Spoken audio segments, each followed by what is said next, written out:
नमस्ते मेरे प्यारे साथियों, कैसे हैं आप सभी लोगों से उम्मीद है कि आप सभी लोग स्वस्थ होंगे, मस्त होंगे और अपने पढ़ाई के लिए बोर्ड एग्जाम की तैयारी में भिड़े होंगे। तो चलिए, इस क्वेश्चन में है संख्या 135 और 225 का HCF ज्ञात करने के लिए यूक्लिड विभाजन एल्गोरिथम तकनीक का प्रयोग करें।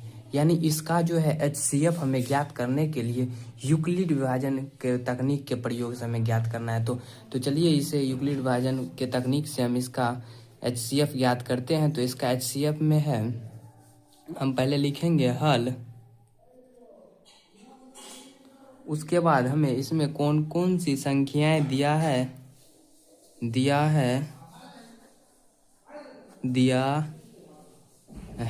दिया गया संख्याएं हैं 135 और 225।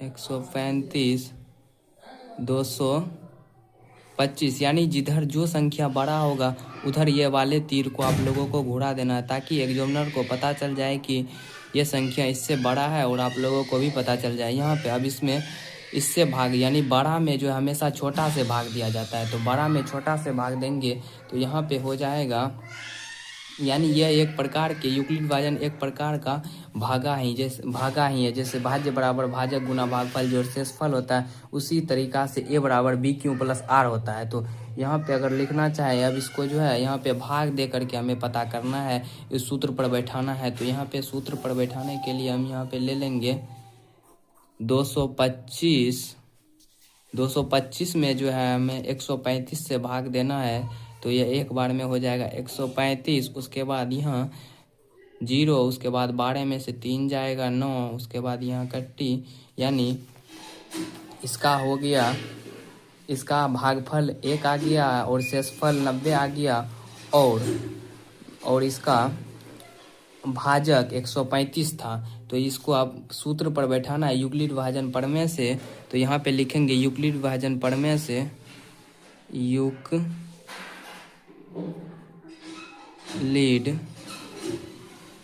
विभाजन प्रमेय से, यूक्लिड विभाजन प्रमेय है A बराबर BQ प्लस R। अब यहाँ पे जो है ये हो जाएगा हमेशा A का मान, और ये हो जाएगा B का मान, ये हो जाएगा Q का मान, और ये हो जाएगा R का मान। तो यहाँ पे हो गया। अब इसी सभी मानों को इस सूत्र पर बैठा देना है। यहाँ पे A का मान है 225, तो यहाँ पे लिखेंगे 225 बराबर, उसके बाद यहाँ पे B का मान है 135, तो B के जगह लिखेंगे 135। उसके बाद ये दोनों के बीच में नहीं कुछ गुना का चिन्ह हमेशा रहता है, तो यहाँ पे गुना। उसके बाद यहाँ पे हो जाएगा Q का मान है 1, तो 1, उसके बाद प्लस R का मान 90 है, तो यहाँ पे लिखेंगे 90। यानी अब फिर पहला स्टेप हो गया। ये स्टेप हमें तब तक आगे बढ़ता रहेगा जब तक इसका शेषफल जो है फाइनली 0 नहीं आता। यानी ये वाला जब तक यहाँ पे 0 नहीं आएगा तब तक ये इसी तरीका से स्टेप बाय स्टेप बढ़ता रहेगा। तो अब फिर यहाँ पे 135 में, फिर हमें 135 में जो है ये वाला 135 में, फिर हमें 135 में 90 से भाग दे करके देखना है। तो यहाँ पे हो जाएगा 135 में फिर आपको 90 से भाग देना है। 135 में 90 से भाग देंगे तो हो जाएगा 1 बार में 90, यानी इसका शेष 45। ये हो जाएगा, फिर से ये हो जाएगा आप लोगों का A, और ये हो जाएगा B, ये हो जाएगा Q, ये हो जाएगा R। फिर इसी के सूत्र पर बैठाना है, यानी यही वाला सूत्र पर आप लोगों को फिर से बैठाना है। तो यहाँ पे A का मान 135 है, तो यहाँ पे 135 लिखेंगे, बराबर है तो बराबर। फिर B का मान है, B का मान यहाँ पे है 90, फिर उसके बाद Q का मान है 1, तो 1, उसके बाद प्लस R का मान 45 है, तो 45।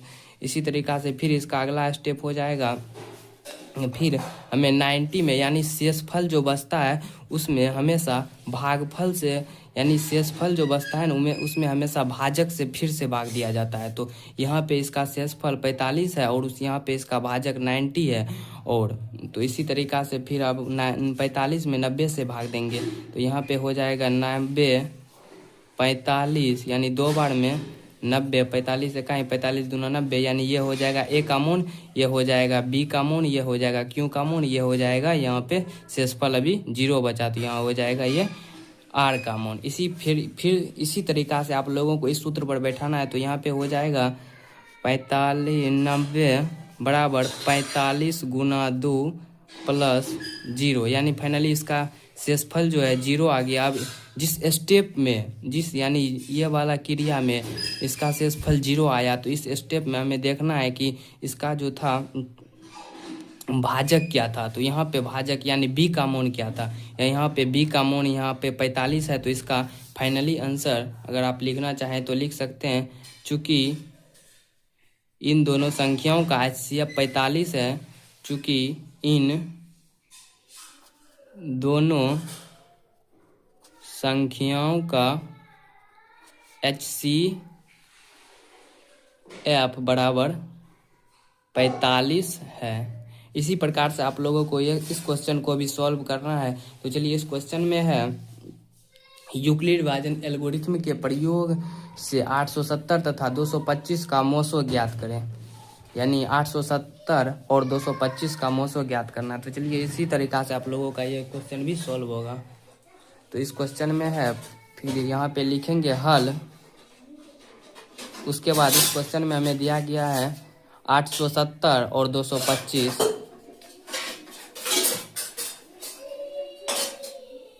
870 और 225, तो यहाँ पे देखना है इन दोनों में कौन सा संख्या बड़ा है। तो यहाँ पे 870 225 से बड़ा है।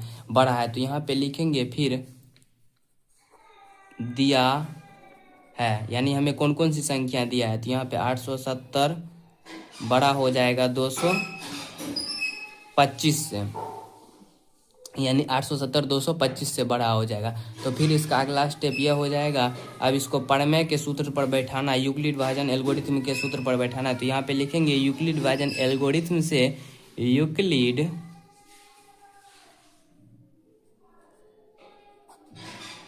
विभाजन एल्गोरिथ्म से यूक्लिड विभाजन एल्गोरिथ्म होता है ए बराबर बी क्यू प्लस के आर, यानी ए बराबर बी क्यू प्लस के आर। फिर इसी तरीका से आप लोगों को भाग दे करके देखना है। यहाँ पे 870 में आप लोगों को 225 से भाग देना है। तो यहाँ पे देखते हैं 870 में 225 से भाग दे करके देखते हैं। 870 में 225 से भाग देंगे तो एक बार में, यानी 3 बार में हो जाता है इसका 675, और 4 बार में 4 बार में हो जाएगा 800। फाइनली एक बार देख लेते हैं, 225 में 4 से गुना होगा। तो यहाँ पे 4 5 चौके 20, 4 दूना 8, 2 10, उसके बाद यहाँ 4 दूना 8, यानी 800। तो फिर से यह 800 फिर से अगर इसको करना चाहें तो 6 बार में 225 गुना 6, तो हो जाएगा 6 5 30, 6 दूना 12, 12 3 15, उसके बाद यहाँ 6 दूना 12, 1 13। इसे 5 बार में इसको दे करके देखते हैं। 225 में 5, तो 5 दूना 10, 4 ही बार में खा जाएगा। उसके बाद यहाँ पे हो जाएगा 4 बार में हो जाएगा 800, तो 4 बार में 800। उसके बाद यहाँ पे 70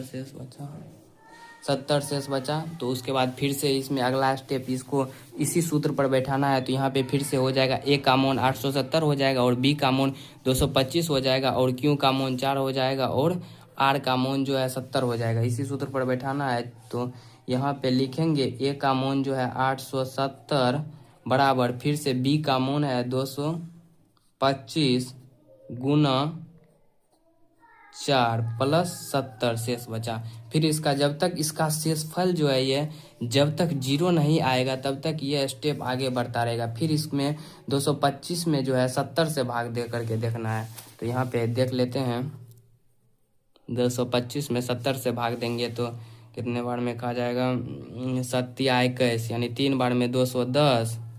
तो यहाँ पे हो जाएगा 3 बार में 210, यहाँ 5, उसके बाद यहाँ पे 5, उसके बाद यहाँ पे हो जाएगा, यहाँ 2 में से 1 जाएगा 1, यानी 15। उसके बाद यहाँ पे इसका शेषफल, यहाँ पे ए का मान हो गया 225 और बी का मान हो गया 70, और यहाँ पे क्यू का मान 3 और आर का मान 15। फिर इसी तरीका से इस सूत्र पर बैठाना है आप लोगों को। तो यहाँ पे हो जाएगा 225 बराबर 225 बराबर 70 गुना 3 प्लस 15।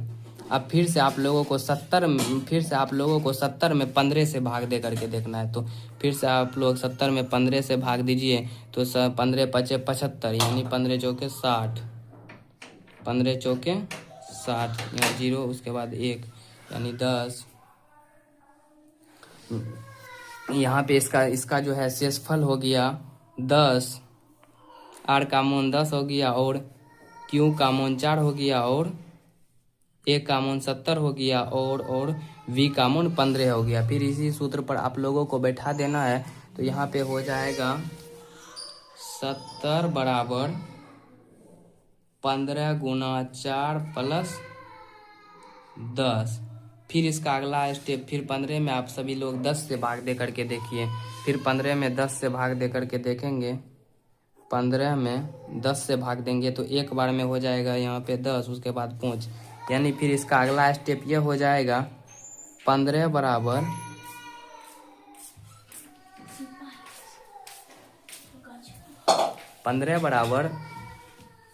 15 बराबर हो जाएगा 10 गुना 1 प्लस के 5। फिर आप लोगों को 10 जो है 10 में 5 से भाग दे करके देखना है। तो यहाँ पे हो जाएगा 10 बराबर, तब जाके इस स्टेप में ए का मान जो है 10 हो जाएगा और बी का मान जो हो जाएगा, ए का मान 10 हो जाएगा और बी का मान 5 हो जाएगा और क्यू का मान 2 हो जाएगा, यानी 5 गुना 2 प्लस 0।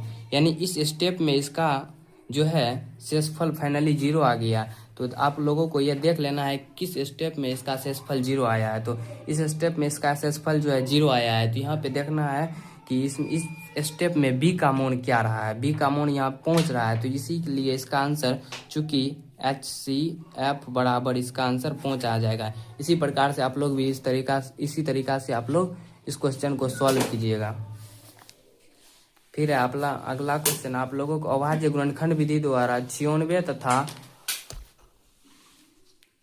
अभाज्य गुणनखंड विधि द्वारा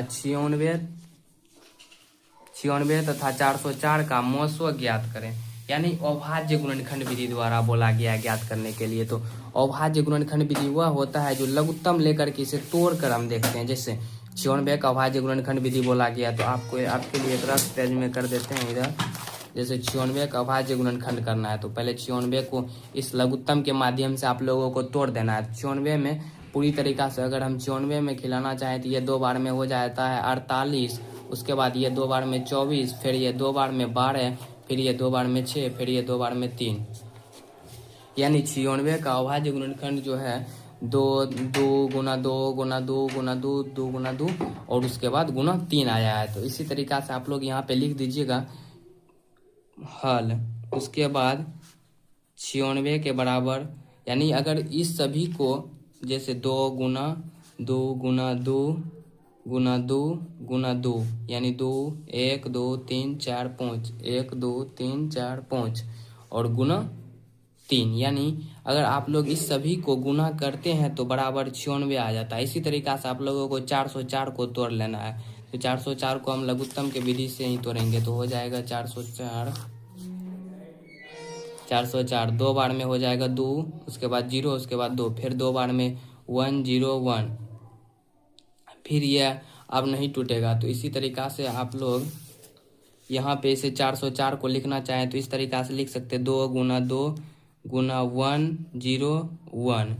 अब इसमें देखना है, अगर आपको यहाँ पे सिर्फ और सिर्फ मौसो ज्ञात करना है तो मौसो ज्ञात करने के लिए आप लोगों को यह देख लेना है कि ऐसा कौन सा संख्या है जो कि दोनों में आया है और जय बार इसमें आया है वह बार इसमें भी आया है। इसी तरीका से आप लोगों को इसमें देख लेना है। तो देखिए ये जो है 2, यह 2 इसमें भी है और इसमें भी है। यह एक, इसको एगो 2 मान लेना है और इसके बाद यहाँ पे जो है एगो 2, ये 1 2 इसमें है, 1 2 इसमें है, तो इसको 1 2 मान लेना है। फिर इसी तरीका से 101 है। अब यहाँ पे जो है 101 ना तो इसमें है और इसमें है लेकिन इसमें नहीं है। फिर यहाँ पे 2 जो है एक्स्ट्रा, फिर इसमें है लेकिन इसमें नहीं है। इसी तरीका से यहाँ पे हो जाएगा HCF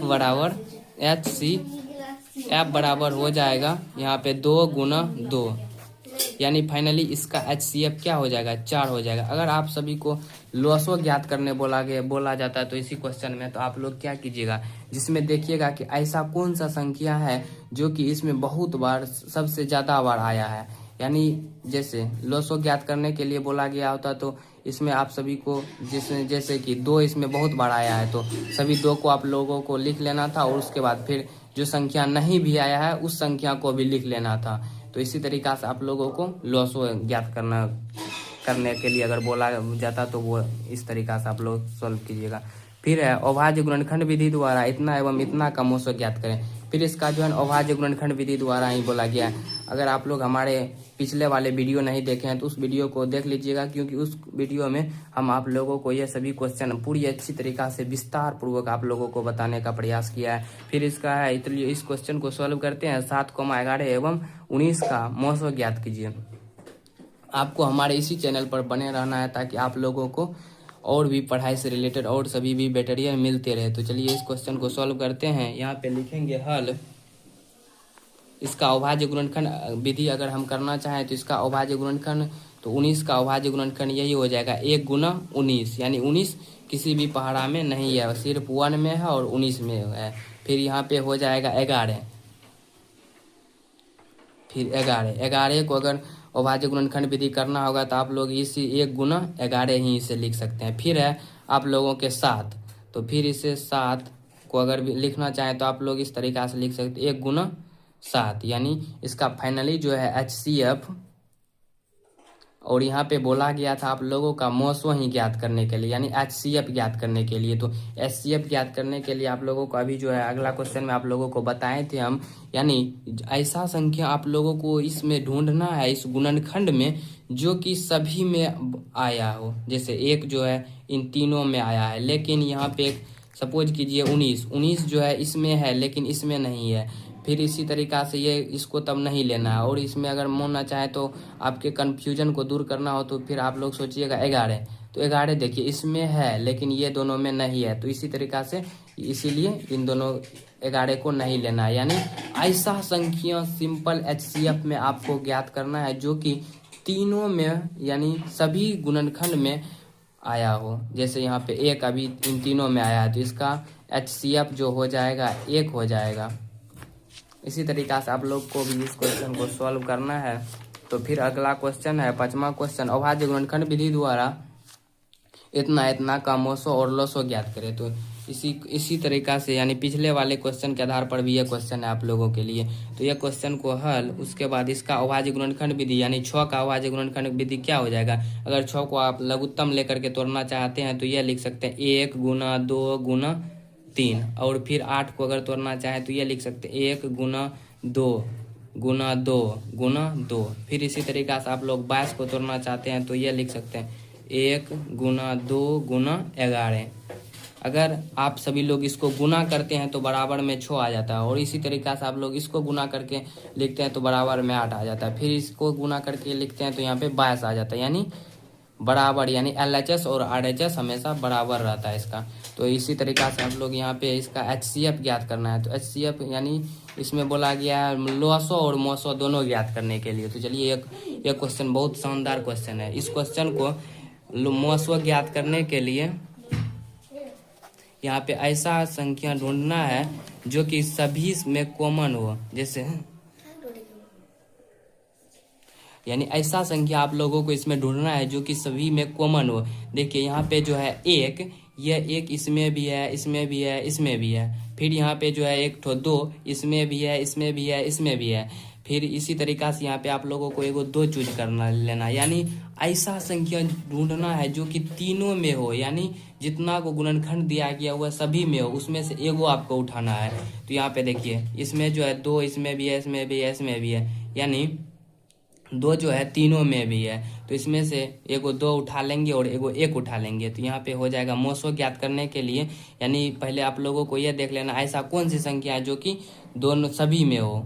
फिर यहाँ पे जो है 2 ये भी है सभी में। फिर यहाँ पे 3 है, लेकिन इसमें नहीं है। फिर यहाँ पे एगो 2 जो है इसमें है, इसमें नहीं है। इसी तरीक़ा से इन सभी संख्या को आप लोगों को अब छोड़ देना है। तो इसका फाइनली 1 गुना 2 क्या होता है? 2 ही होता है। तो इसका मोसो क्या आ गया? 2 आ गया।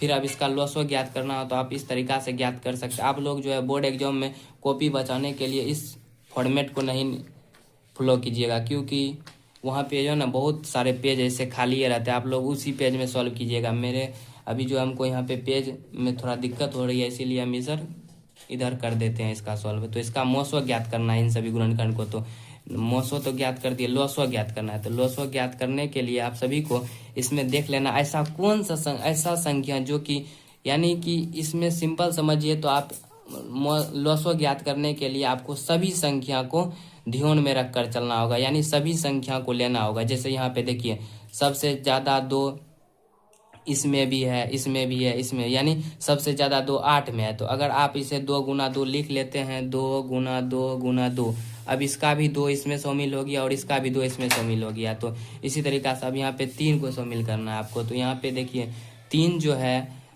3 को भी आपको शामिल करना है, चाहे इसमें रहे या ना रहे। तो यहाँ पे लिख सकते हैं गुना 3, फिर यहाँ पे 11 को भी आपको शामिल करना है, फिर यहाँ पे 11 हो जाएगा। तो इसको आप गुना करके लिखते हैं 11 तिया 33, 33 दूना 66, यानी सिंपल समझिए इसका गुना हो जाएगा 33 गुना 8, 33 गुना 8, 8 तिया 24, 8 तिया 24 2 26, यानी इसका लॉसो जो है 264 आ गया और मोसो 2 आ गया। इसी तरीक़ा से आप लोगों को 110 का गुणनखंड के रूप में लिखना है, यानी 110 जो संख्या है, ये क्वेश्चन तो पूरा बिल्कुल हौला है, यानी हवा में उड़ने वाला क्वेश्चन है। तो ये क्वेश्चन 110 के अभाज्य गुणनखंडों के रूप में लिखना है। 110 जो है इसको अभाज्य गुणनखंड के रूप में लिखना है। तो चलिए 110 को अभाज्य गुणनखंड विधि करने के लिए आप लोगों को अगला क्वेश्चन में बताए थे। तो इसका अभाज्य गुणनखंड विधि करेंगे तो 2 बार में हो जाएगा, 2 बार में यहाँ पे हो जाएगा 5, उसके बाद फिर 5 यानी 55, फिर 5 बार में 11, यानी इसका अभाज्य गुणनखंड विधि हो गया 2 गुना 5 गुना 11। तो यहाँ पे लिखना चाहेंगे हल 110 बराबर 2 गुना 5 गुना 11।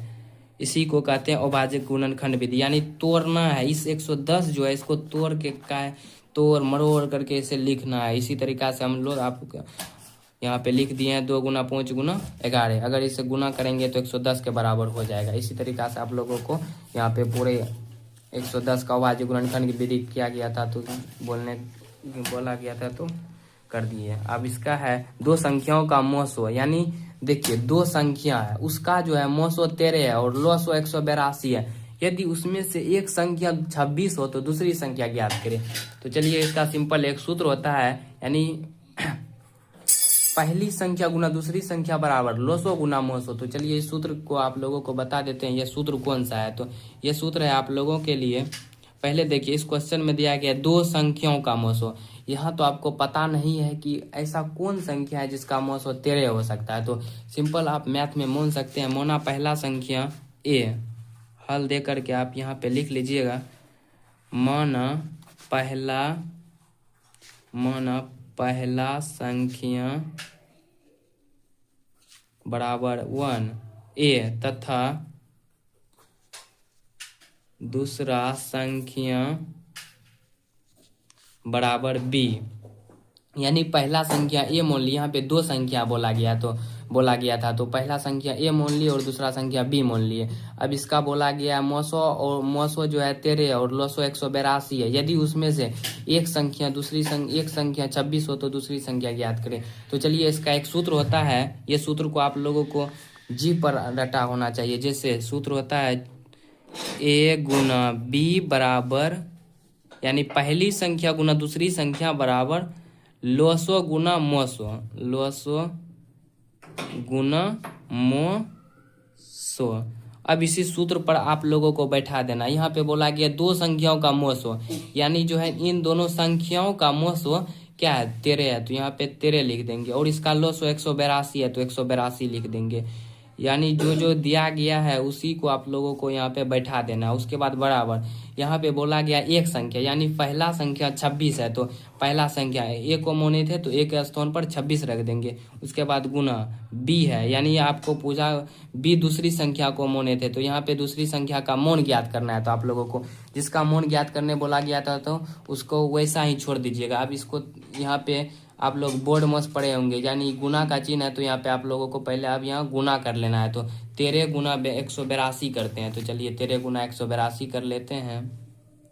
182 गुना 13, 3 दूना 6, 18 तिया 54, और उसके बाद यहाँ पे फिर हो जाएगा 2, उसके बाद 8, उसके बाद 1, यानी 182 6 6 8 5 13 1 1 2, यानी 23 66 आ गया। 23 66 बराबर। अब यहाँ पे 26 गुना बी है, यहाँ पे जो है अभी गुना का चिन्ह है, यानी इसके आगे में जो है गुना का चिन्ह लगा हुआ है। अब यह गुना अगर बराबर के ये पट्टी जाएगा तो भागा में हो जाएगा। इसी तरीके से यहाँ अगर प्लस का चिन्ह रहता और बराबर की उस पट्टी जाता तो माइनस हो जाता, और यहाँ पे माइनस का रहता तो बराबर के ऊपर पट्टी जाता तो प्लस हो जाता। यहाँ पे लेकिन ये आपस में इन दोनों के बीच गुना का संबंध है। तो ये अगर इसको हम अकेला छोड़ देते हैं, बी को यहाँ पे यहीं पे रहने देते हैं और 26 को ही पट्टी भगा कर ले आते हैं, तो यहाँ पे हो जाएगा 23 गुना 66। भाई जिस तरीका से आप लोग देखते होंगे घर परिवार में पहले, यानी कोई लड़का लड़की पहले जो है आप लोग मम्मी पापा का बात मानता है, अगर जब शादी विवाह हो जाता है तो अपने पति और का बात मानता है। इसी तरीका से आप लोग यहाँ पे देखिए, इसका जो है अब ये बराबर, यानी सपोज कीजिए कि ये इस अवस्था से इस अवस्था में आएगा तो यह भागा में परिवर्तित हो जाएगा। तो भागा में परिवर्तित हो जाएगा तो 23 और 66 बाय 26 हो जाएगा। अब इसको यहाँ पे भागा दे करके आप लोगों को देख लेना है। तो चलिए अगला क्वेश्चन है, यानी 23 66 में आप लोग 26 से भाग दे करके देख लीजिएगा। फिर अगला क्वेश्चन है, दो संख्याओं का मौस 18 तथा उनका गुणनफल 12,960 है, तो दो संख्या ज्ञात करिए। इस क्वेश्चन में थोड़ा गलती है। फिर अगला क्वेश्चन है आप लोगों के लिए, जांच कीजिए किसी प्राकृत संख्या x के लिए 4n का मान 0 पर समाप्त होता है। यानी ये क्वेश्चन तो बहुत ही शानदार क्वेश्चन है, लेकिन ये क्वेश्चन बहुत दिन पहले पूछा गया था। तो चलिए इस क्वेश्चन में जांच कीजिए, यानी पता कीजिए कि प्राकृत संख्या x के लिए 4n का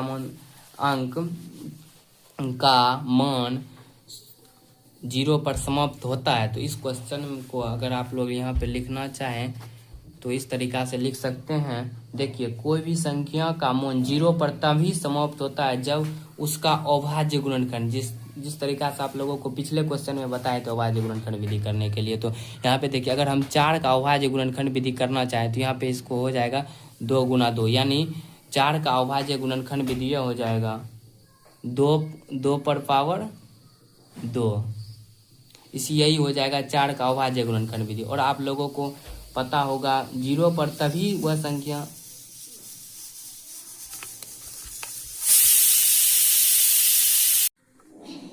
फिर से जो है यह क्वेश्चन है आप लोगों के लिए, जांच कीजिए कि प्राकृत संख्या x के लिए 4n का मान अंक 0 पर समाप्त होता है। यानी आप लोगों को सिंपल ये देख लेना है कि जिसके अभाज्य गुणनखंड विधि करने में 2 और 5 आ जाएगा वही संख्या हमेशा 0 पर समाप्त होगा।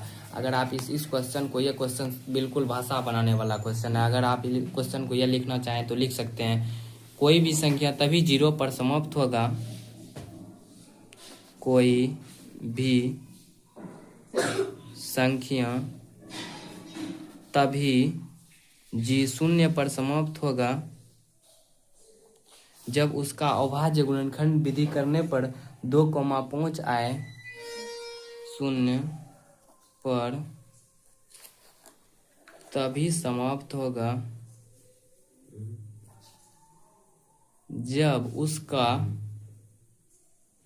अभाज्य गुणनखंड करने पर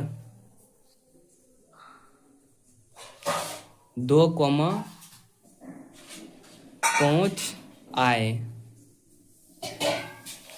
अन्यथा नहीं होगा, अन्यथा नहीं होगा, अन्यथा नहीं होगा। तो अगर आप लोग 4 का अभाज्य गुणनखंड विधि करते हैं तो 4 का अभाज्य गुणनखंड विधि हो जाता है 2 गुना 2 पर पावर 2, लेकिन इसमें 5 नहीं आया है। तो इसी तरीका से आप लोग लिख सकते हैं 4 का अभाज्य गुणनखंड करने पर 4 का अभाज्य गुणनखंड करने पर 2,5 नहीं आता है, 2,5 नहीं आता है, अतः यह संख्या शून्य पर समाप्त नहीं होगा। नहीं आता है, अतः यह संख्या शून्य पर समाप्त नहीं होगा, समाप्त नहीं होगा। तो चलिए इसी तरीका से आप लोग को भी इस क्वेश्चन को सॉल्व करना है, और भी हमारे और भी ऐसे ऐसे वीडियो अगर चाहते हैं तो हमारे चैनल ज्ञान लैब को सब्सक्राइब कर दीजिएगा, ताकि आप लोगों को और भी अच्छी अच्छी प्रकार के वीडियो मिलते रहे। थैंक यू, धन्यवाद। स्वस्थ रहिए, मस्त रहिए और अपने बोर्ड एग्जाम की तैयारी में व्यस्त रहिए।